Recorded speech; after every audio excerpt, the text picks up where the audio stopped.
皆さんこんにちは、板金です。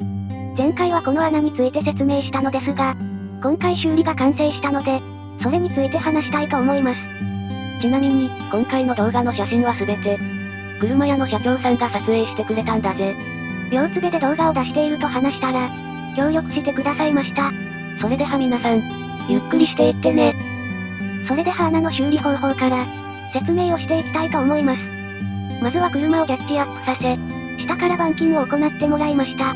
今回修理してくれた人は週1のみで出勤しており、社長自ら板金が上手い人がいると、紹介してもらったんだぜ。ワーゲンの修理を頼んだ際、嫌がられるかなと思いましたが、古い車の方が修理しがいがあるよ。ボケ防止にもなるしね。と話をしてくれました。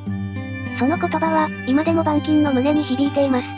まあ、いろいろな車屋さんに電話をしたけど、門前払いが多かったからな。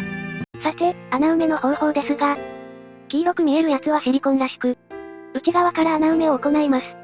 穴を埋めた後に、金属の鉄板を溶接していくそうです。穴を2つ塞ぐだけでも、大変な作業なんだな。そして、仕上げの作業を行っていくと、すげえ、完全に穴が埋まってるじゃないか。元々の鉄板よりも綺麗だな。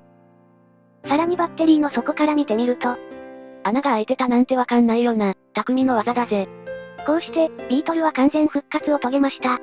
今回、修理過程を撮影してくださった社長さん、板金を担当してくれた方、本当にありがとうございました。いつまでもビートルを維持できるよう、努力をしていきたいと思います。まあ、ビートルがあることで車屋さんや、いろいろな方と話ができるからな、頑張っていこうぜ。それではこれで終わります。ありがとうございました。